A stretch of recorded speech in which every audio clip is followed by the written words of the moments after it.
연쇄 아동 성범죄자 김근식, 최근 출소를 하루 앞두고 또 다른 아동 성범죄 혐의로 구속이 됐습니다. 그러자 자신이 구속된 게 적법한지 따져달라며 법원에 요청한 것으로 저희 JTBC 취재 결과 확인됐는데요. 오늘 아침엔 이도성 기자 만나보겠습니다. 네, 이도성 기자, 그러니까 김근식을 구속하는 게 법적으로 타당한 건지 이제 법원이 심사를 하게 된다고요? 네, 김근식이 최근 수원지법 안양지원에 구속 적부심사 청구서를 제출한 것으로 확인이 됐습니다. 형사사건으로 구속된 피의자가 구속의 적법성을 다투면서 법원에 다시 판단해달라고 요청하는 절차인데요.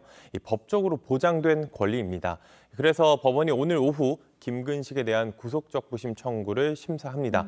결과는 이르면 오늘 밤 나올 예정입니다. 네, 오늘 밤에 결과가 나올 수도 있군요. 그러니까 출소 전 과거에 저지른 범죄가 새롭게 드러나면서 지금 구속이 된 거잖아요. 네, 맞습니다.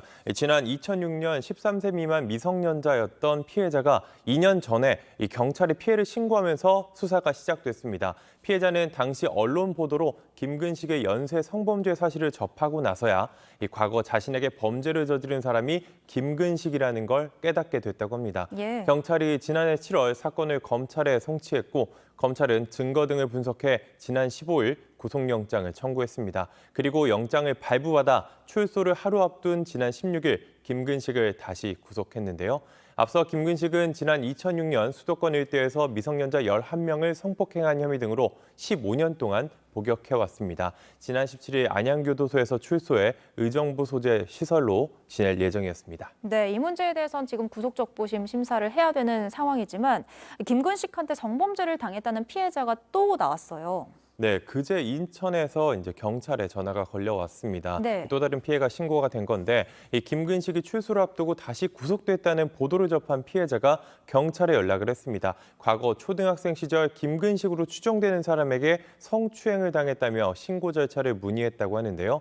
무거운 짐을 들어달라며 인근 사무실로 유인했다고 하는데 이게 김근식의 범행 수법과 똑같습니다. 예. 이 피해자는 범행 장소의 구체적인 주소와 특징까지 기억하고 있다고 합니다. 하지만 이 사건으로 김근식을 법의 심판대까지 세우긴 어려운 상황인데요. 이미 공소시효가 지났기 때문입니다. 지난 2010년 법이 개정되면서 13세 미만 미성년자에 대한 강제추행죄의 공소시효가 아예 사라졌는데 하지만 개정 전에 이미 당시 기준인 공소시효 7년이 만료된 범죄까지는 처벌할 수가 없습니다. 이 사건은 아직 정식 신고가 접수되진 않았다고 하는데요. 피해자가 정식으로 고소장을 제출하면 수사를 통해 사실관계를 확인하겠다는 게 경찰의 입장입니다. 네, 일단은 사실관계를 잘 따져보고 그에 합당한 처벌을 내려야겠습니다. 부산에서는 한 60대 여성이 갈대밭에 2주 동안 6번이나 불을 지른 혐의로 검거가 됐어요.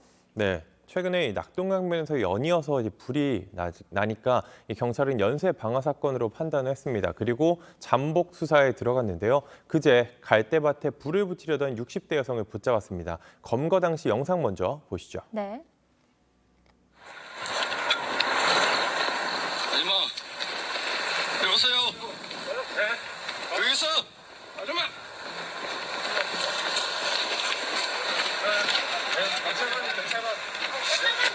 오세요. 네, 범행 장소인 부산 화명생태공원은 지난 5일부터 방화로 의심되는 불이 여러 차례 난 곳입니다. 검거 당시 불 붙인 종이 행주와 식용유도 함께 발견됐는데요. 이 여성은 잡풀을 태우려고 했을 뿐 전에 불을 지른 적은 없다며 혐의를 부인하고 있다고 합니다. 예. 경찰은 목격자 진술과 CCTV 분석 등을 토대로 동일 범인 것으로 판단해 구속영장을 신청할 예정입니다. 네, 알겠습니다. 그리고 마지막 소식인데요. 인터넷 중고거래 사이트에 그룹 방탄소년단 BTS의 정국이 썼던 모자를 판매한다는 글이 올라왔어요. 이게 또 논란이 됐죠. 네, 자신을 외교부 직원이라고 밝힌 사람이 쓴 글인데요. 이 BTS가 외교부 여권과에 왔다가 놓고 간 모자를 판다면서 1,000만 원이라는 구체적인 가격까지 제시했습니다. 1,000만 원이요? 네, 1,000만 원이나 되는데 앞서 정국이 여러 방송에서 착용했던 모자와 비슷한 모습입니다. 이 분실물로 신고했지만 이미 6개월이 지나 법적으로 자신의 소유가 됐다고 설명을 하면서 이름을 가린 직원증 사진까지 인증했습니다. 실제로 BTS는 지난해 8월 유엔 총회 참석을 앞두고 외교관 여권을 발급받기 위해 여권과를 방문했는데요. 논란이 커지자 판매글은 지워진 상태입니다. 네. 해당 모자가 정국이 썼던 모자인지 그리고 글을 올린 사람이 외교부 직원이 맞는지 등은 아직 밝혀지지 않았는데요. 외교부는 사실관계를 확인 중이라고 했습니다. 네, 오늘도 다양한 소식들 잘 들어봤습니다. 지금까지 이도성 기자였습니다.